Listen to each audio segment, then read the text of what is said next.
It is time for this week's Happier at Home with Deb Marcello. This morning, we're talking about planning a trip with seniors. What extra steps do they need to get ready? Deb joins us now live. Deb, good morning to you.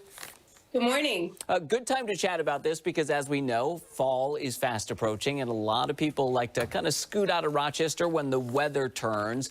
So what's maybe one of the first things we need to think about when it comes to seniors and traveling? Well, this is a great time to start preparing so you can plan on these important steps for your trip. And so one of the first things to do is to consider where you're going to be traveling and how you're getting there. So if you're going to be traveling on a plane or train, no matter what it is, to know what your limitations are. So if you end up needing assistance with pre-boarding, if you're going to need a wheelchair, and also considering if you're on oxygen, how are you going to continue to have that oxygen flow if you can't bring an oxygen tank on a plane, for example? So one of the things is to check to see if you can get an oxygen generator that is approved on the FAA list too. So that's something that you'd be able to bring as opposed to an oxygen tank. Yeah, important to know if you're going to travel by plane with something like that. You also say carry an index card with your information. What kind of information should be on that card?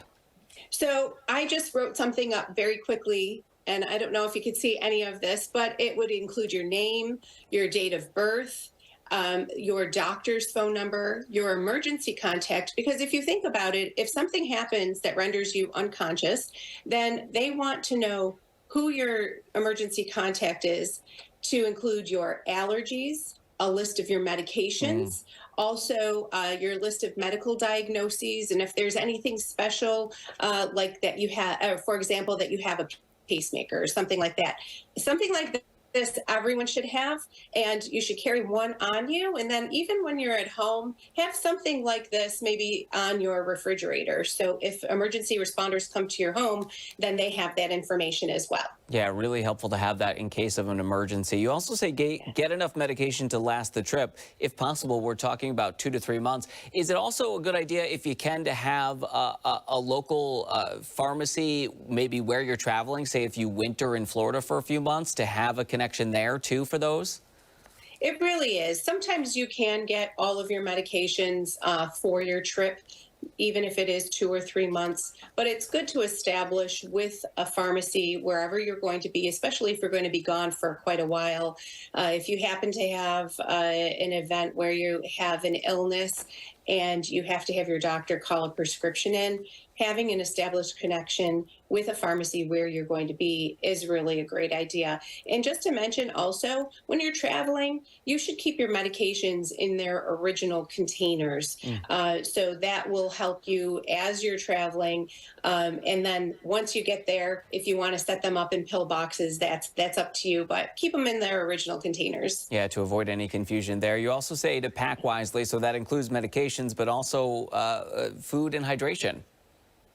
Yes, your medications, food, especially if you have to take your medications with food, but having some snacks and also hydration.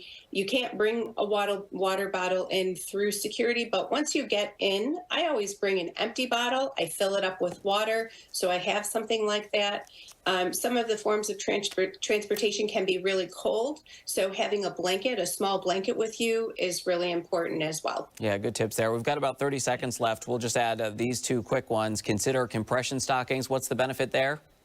So when you're sedentary, or if you're not walking a lot, you're sitting down, you can form blood clots in your legs, which can be actually fatal. So making sure that once you're in travel, that you're able to get up and move around. If you're driving, make frequent stops so you can get up and move around and keep that circulation. But compression stockings help that as well. And your last one, hire a travel companion as well if you can. Deb, always good to see you. Thank you so much for joining us this morning.